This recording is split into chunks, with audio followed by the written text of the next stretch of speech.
Mbote na bandeko nyonso balandaka biso na tolo na sekolo Yesu apambola bino esika nyonso bozali. Shalom, shalom, shalom. Eza ya bino molobeli na nkolo mama Anne Kalambai, mwasi ya mokondi. Na ye liboso na bino musala ezotinda biso to ya vraiment liboso na bino. Na bandeko nyonso balandaka biso na bipai na bamboka. Mbote na bino ekomela bino vraiment ya solo esika bozali. Tozokota pena na mama likambo ya invitation na biso ya lelo to bokutani ya lelo yango na lingi tozonga na na régie etiela biso no frère Gatamba Jérémie po ete ba ko peser mitema ayeba ko molimo na nzambo eza na kati na banzembo na eko album nezo bimakala te molimo na nzambe ba ko peser mitema ayeba ko pesa biso kimia pepele na kati ya mitema po ete tozala vraiment na se tozala likolo te. Tolandi frère Jérémie Gatamba, merci. Régie. Kila sur sans molimo nanyako futangoe musalo yo sambo nzambe na kolia dongo andime lio natinga myo libela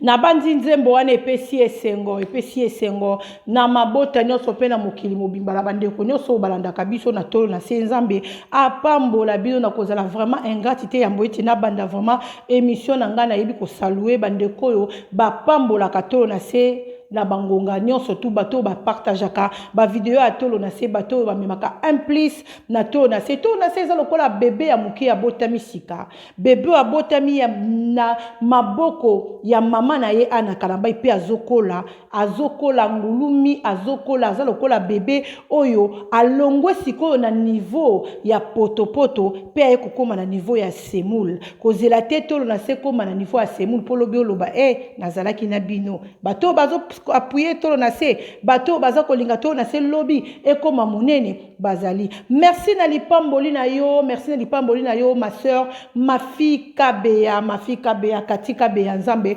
apambola yo nzamba apambola ya solo mama Rebecca Kalambai na mboka Suisse nzambe apambola mama Geneva ngasi ya kusaya nzambe apambola couple Mbwaki ya papa Freddy et maman Karine Mbwaki nzambe apambola évangéliste Emerance Mayala yayalité ya moto nzambe apambola ona kimimbangu na Holandi na moni mama Mete Mosakolelongo na papa na ye na mobali na ye papa Ezaï pardon na moni isusu couple Kalambai ya JC papa chéri ya JC Kalambai papa chéri motema ya mama Deborah Kalambai le 22 août ezande makambo le 22 août ya biso bana mema yinda kateka si ya biso engengaka le 22 août penda Londres na kati ya Paris na kati ya Panama kolo Yesu apambola couple Mayamba ya mama Clarisse et pasteur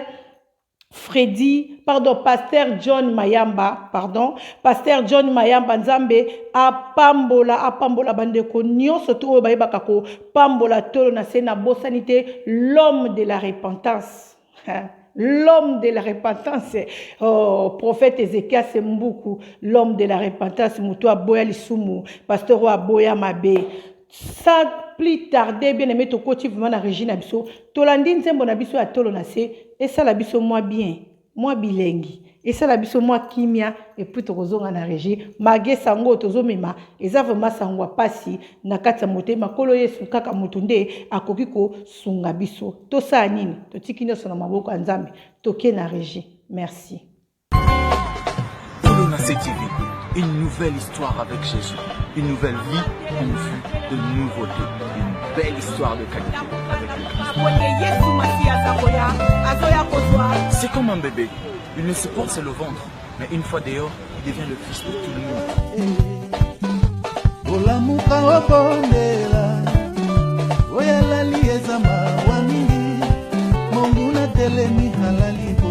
suis en train de dire aussi que les prédications, et Gozala chaud, il y a somme.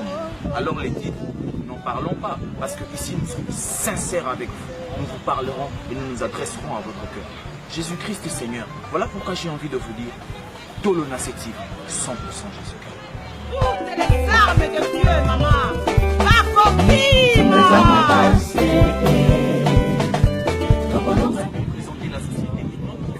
Na kati na biso tozongi na kati ya plateau na biso na bandi nzembo wana toyoki vraiment ya tolo na CC pelisi bande ko ebele wana ezaki ambiance vraiment ya kati ya plateau ambiance ya plateau bien aimé soki moko luki yango te mutu akoya ko luki na sika na yo azali te tozokota vraiment na mama likambo na biso bien aimé tozolanda likambo ya papa na biso Moïse Mbiye.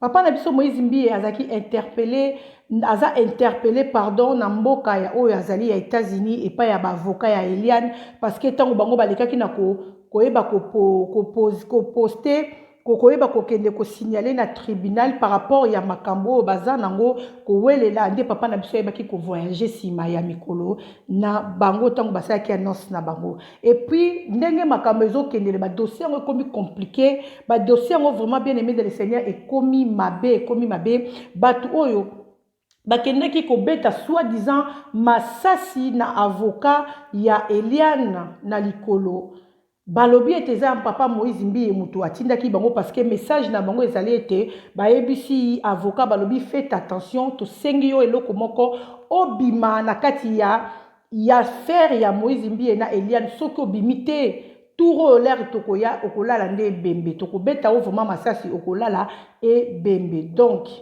elongwe wana te bien aimé dans le Seigneur bayaki kokanga lisusu papa na biso Michel bakangi ye na bandeko mibale balobi soi-disant ndeko wana moko ya mobali mutu aza ko publier ba photo ya papa na biso Moïse Mbiye parce que basalaki na ye ensemble donc eza ye lokola longwa to éviter point d'interrogation bazana ba problème na bango na bango ba yebi bazo welela nde balobi ke eza ndeko na biso mobali wana mutu ayebaki ko publier ba photo wana donc ndeko na biso pe azalaki arrêté bakine kozwa bango na studio na papa Michel et puis na ndeko na grand frère na ye mususu azalaki wana ba torturer bango balobi ba beti bango et puis balalisaki bango na kasho na 23h bayabaki ko libérer papa Michel bakenda payer akendaki et puis bandeko wana mibale batikali ti lelo point d'interrogation sika bazali bamemi bango pene sika bamemaka ba criminel et sika bamemaka pena batoyo babomaka batu bazoyeba te eloko nini bakosala to lekisaki susu na mtolo na seto monaki ndenge mwasi ya ndeko mobali azolela po na mobali na ye pe innocence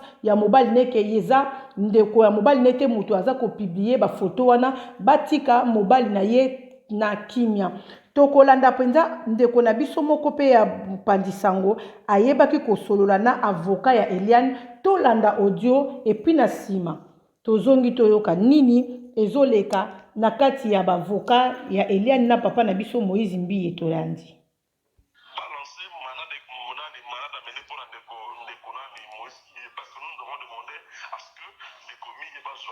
par Interpol. Donc, c'est ça pour te dire qu'à Kimi, à ça qu'il faut plus nous à Kenaï par Air Maroc.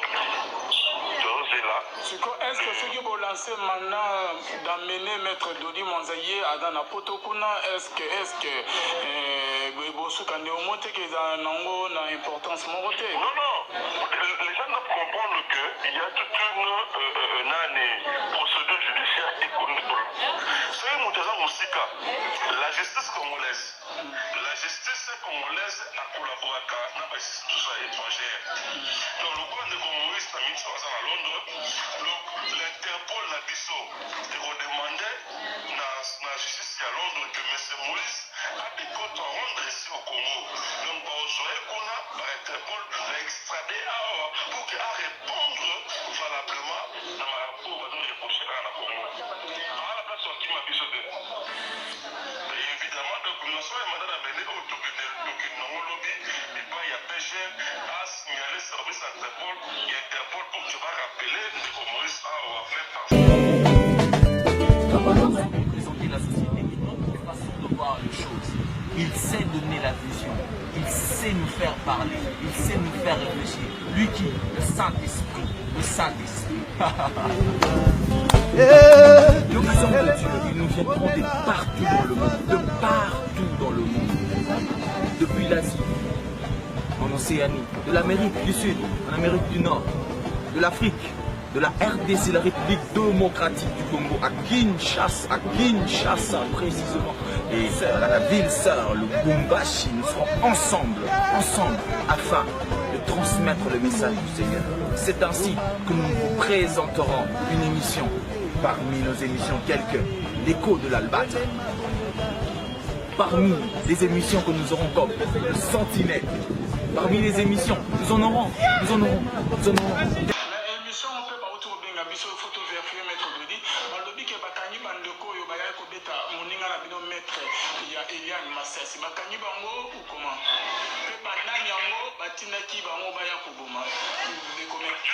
Jusque-là, on ne sait pas encore. J'ai avec moi l'ami ensemble de Zanaï. Maintenant, on ne sait pas Bango.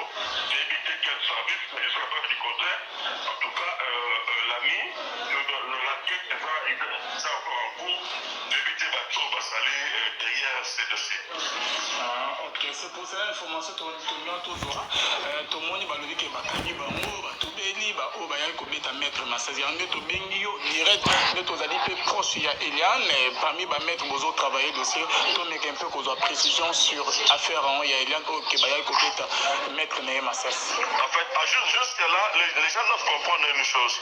Pour éliminer Maître Justin dans ce dossier, et ça, pour ça, on a le remonté. Pourquoi? Parce que dans ce dossier, nous avons 4 à 5 cabinets. Donc, Nézaliwana, Maître Justin, nous avons donné la latitude de Rossala, nous avons déposé plainte depuis de faire une émission telle que Bandego Balandaki. Donc, pour éliminer, c'est vrai, il y a eu une balle dans le colo, et il a endommagé le colo. Mais à ce moment-là, il faut que je et puis il y aura d'autres avocats qui viendront pour défendre la personne de Liane. Donc, on est à l'info débat. Le rendez-vous, c'est pour demain.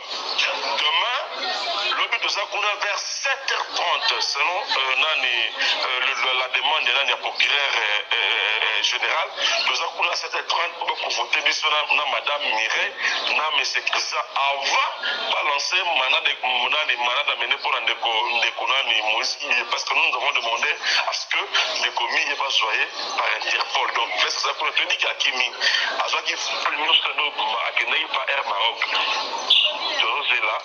Est-ce que ceux qui vont lancer hier dans la Potokuna, est-ce que vous au monté que dans l'importance monotée? Non. Les gens doivent comprendre qu'il y a toute une la justice congolaise a collaboré avec la justice étrangère. Donc, le gouvernement de Moïse n'a mis ça à Londres. Donc, l'Interpol l'a biso de redemander la justice à Londres que M. Moïse a des comptes à rendre ici au Congo. Donc, par Interpol l'a extradé pour qu'il répondre valablement pour reprocher à la Congo. Ok, merci beaucoup Maître Dodi Monza. Donc, l'objet déjà vous avez lancé un mandat d'amenant déjà.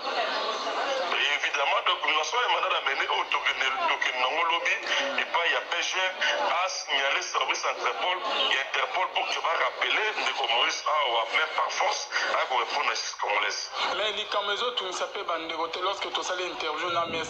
Crispin qui a vu ma cesse, attendez comme il y a Moïse Kolobake, non, Bandeko, Balobaki qui a bimana dossier ya Moïse. C'est comme si que Bandeko Bayaki Kobete ma cesse, Bazaki envoyé par Moïse, to Bazoko Seleka Makam. En fait, Bandeko, Bazalaki clair. Quand on tombe à Komiwana, on a 4 motos dans le Bakoti, Batuni, Bola Sabiso, Porte Yandeko, Justin, Balaxi, Bango, Mondeko, Justin, bonjour. Il y a de soi, Libanda, passe des choses à te dire. Quand on va comme Libanda, Babisi, Kumatana, Moto, Kendabino, Kenamoto, pour la nene. Tu regardes la moto, tout ça. Il n'y a pas dit que ça la résistance. Bandeko, Babisi, Yo, le Congo, Tika, dossier en Moïse, pour éliminer Yo.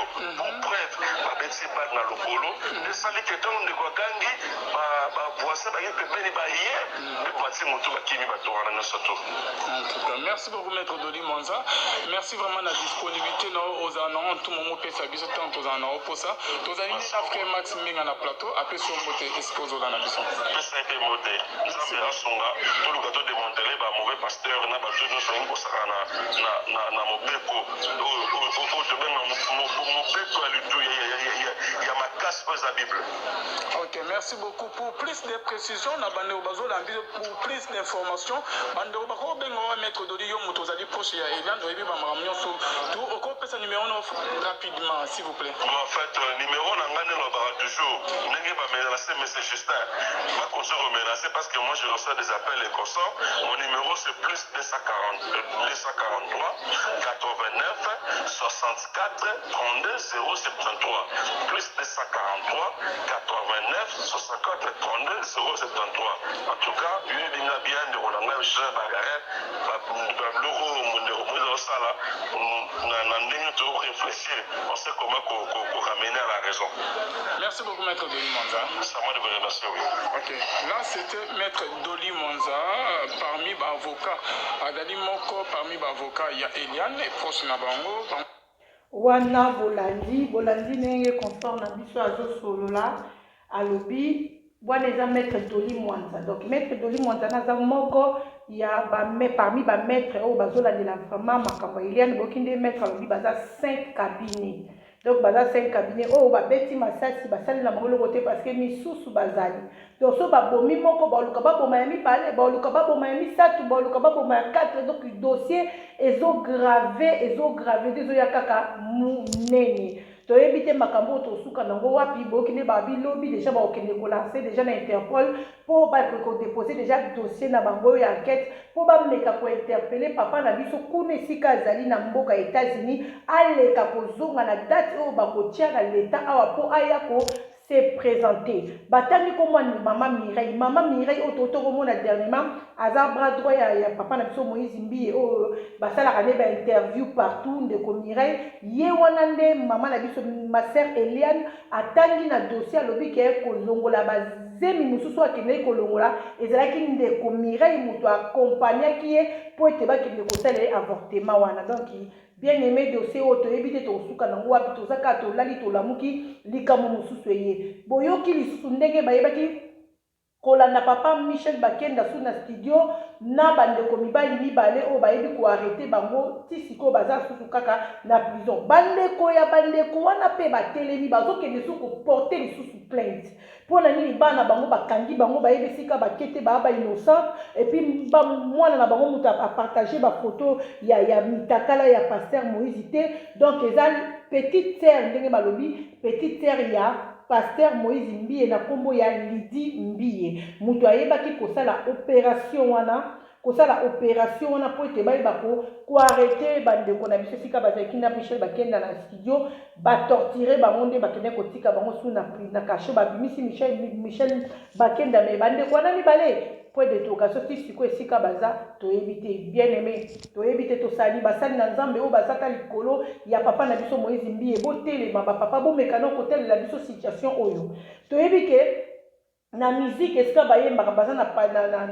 frère nani papa na biso Patrice Ngoyi Musoko et puis côté kuna baza sur na papa Kakenza bo papa baza ebele bo mekana côté ma ko benga pe leki na waza moko ya leki na bino Moïse Mbie bo mekana ko conseiller bo meka ko solola na epo bo pesa eta mususu mayele o nini ya ko sala po ete dossier oyo ezala na se po dossier ngozo kende kaka de plus en plus ezo ya kaka munene kobi ba masas na kati bande kwana bakendaki epai ya avocat bakotaki na moto wana bakokaki pe kobeta pe avocat na masasi pe na motema bakokaki kobeta pe bali na mutu akufi tozosola boye po ntango mutu akufi te mutu azwi kaka bale na likolo epuis batikelaki avertissement abima na kati ya dossier donc iseke dossier wana eza na badanger ekomema makila ekomema kufa. Donc yango wana biso pe na tolo na se to vandite information nyonso to tokobanda kozwa tokobanda kokabola mo pe na pepe na biso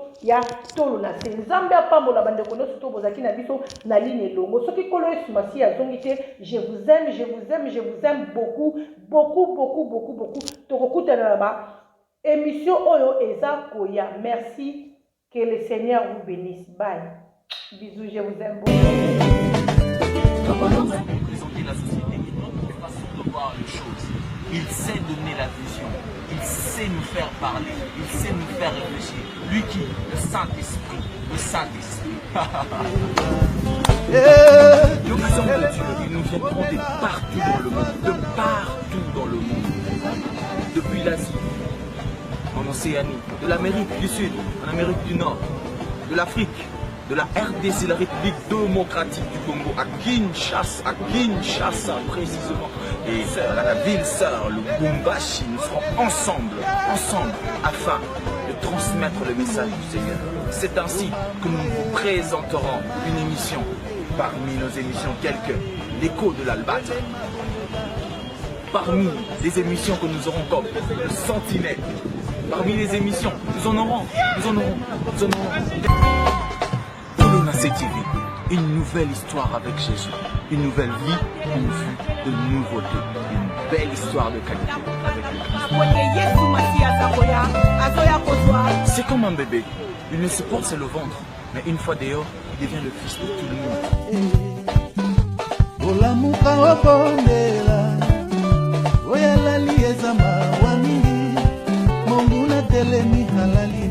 Je suis en train de dire aussi que les prédications des Gozala chaud,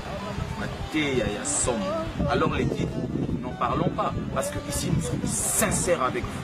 Nous vous parlerons et nous nous adresserons à votre cœur. Jésus-Christ est Seigneur. Voilà pourquoi j'ai envie de vous dire Tolonacé TV, 100% Jésus-Christ.